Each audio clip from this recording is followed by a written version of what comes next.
नमस्कार दोस्तों, चलिए बढ़ते हैं और हिंदी साहित्य के इतिहास के महत्वपूर्ण प्रश्नोत्तर को पढ़ते हैं। और ये प्रश्न आपके टीजीटी, पीजीटी और साथ ही नेट, जेआरएफ और हिंदी साहित्य की चाहे कोई सी भी एग्जाम हो जिसमें हिंदी साहित्य का इतिहास पूछा जाता है, सभी के लिए इम्पोर्टेंट है। चलिए, डॉक्टर रसाल ने रीतिकाल का क्या नाम दिया? डॉक्टर रमाशंकर शुक्ल रसाल ने तो रीतिकाल का नाम दिया था उन्होंने कलाकाल। याद रख लीजिएगा दोस्तों, रीतिकाल का नाम उन्होंने क्या दिया? कलाकाल। अगला क्वेश्चन है, पंडित विश्वनाथ प्रसाद मिश्र ने रीतिकाल का क्या नाम दिया? पंडित विश्वनाथ प्रसाद मिश्र ने रीतिकाल को क्या नाम दिया था? चलिए, इसका भी हम जिक्र कर लेते हैं। श्रृंगार काल नाम दिया था पंडित विश्वनाथ प्रसाद मिश्र ने रीतिकाल को, श्रृंगार काल। ठीक है जी। राहुल सांकृत्यायन ने आदिकाल का क्या नाम दिया?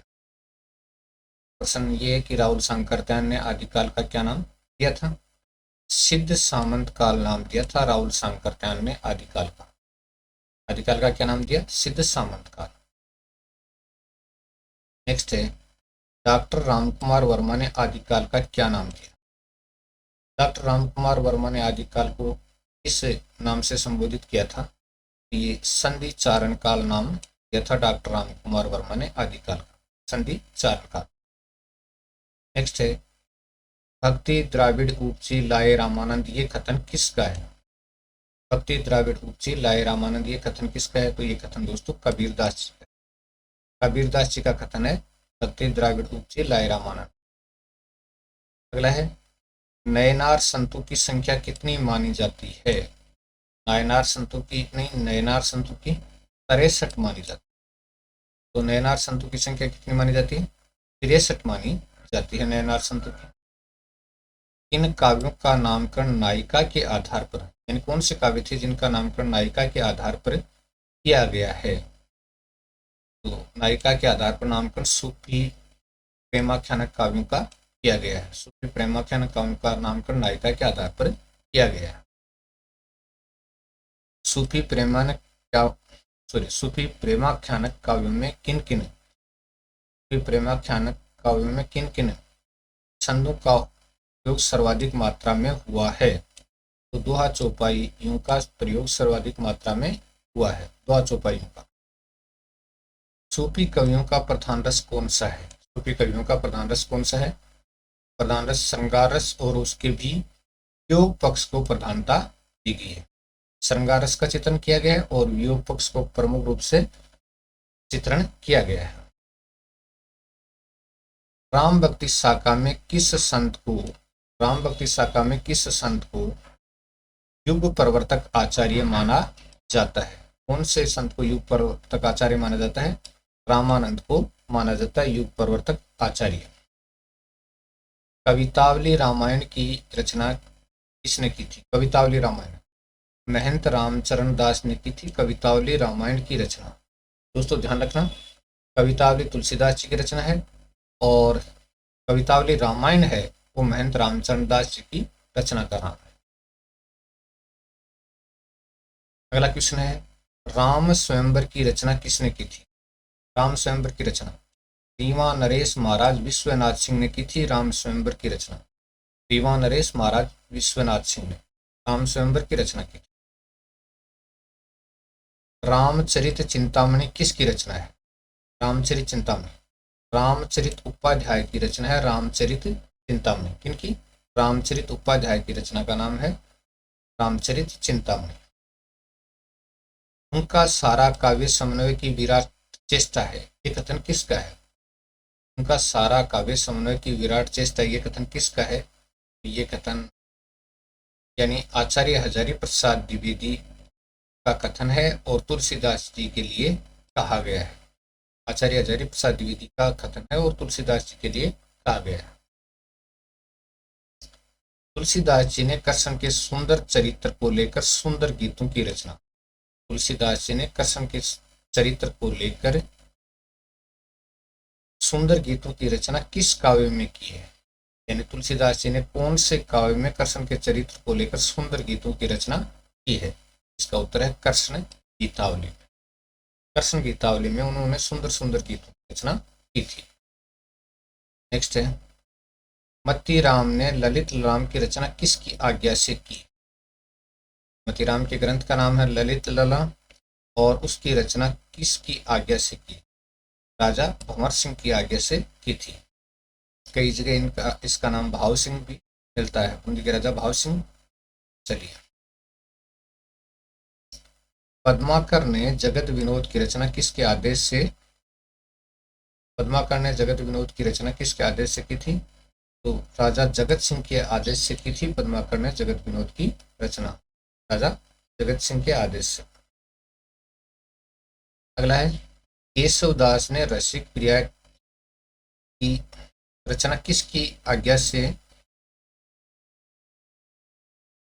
केशवदास ने किसकी आज्ञा से रसिक प्रिया का निर्माण किया? यानी किसकी आज्ञा से रसिक प्रिया का निर्माण किया था? रसिक प्रिया को लिखा था राजा इंद्रजीत सिंह की आज्ञा से उन्होंने रसिक प्रिया की रचना की थी। ठीक है जी। अगला प्रश्न अपना है, रीतिबद्ध कवियों के नाम बताइए। रीतिबद्ध कवियों में चिंतामणि त्रिपाठी, मतीराम और इसके साथ ही देव और भिखारी दास। चिंतामणि त्रिपाठी, मतीराम, देव, भिखारी दास, भूषण और पद्माकर, ये रीतिबद्ध कवियों की श्रेणी में माने जाते हैं। रीतिसिद्ध कवियों के नाम बताइए। रीतिसिद्ध कवि, रीतिसिद्ध कवि में बिहारी है, बेनी है, बिहारी बेनी कवि और कृष्ण कवि और रसनिधि।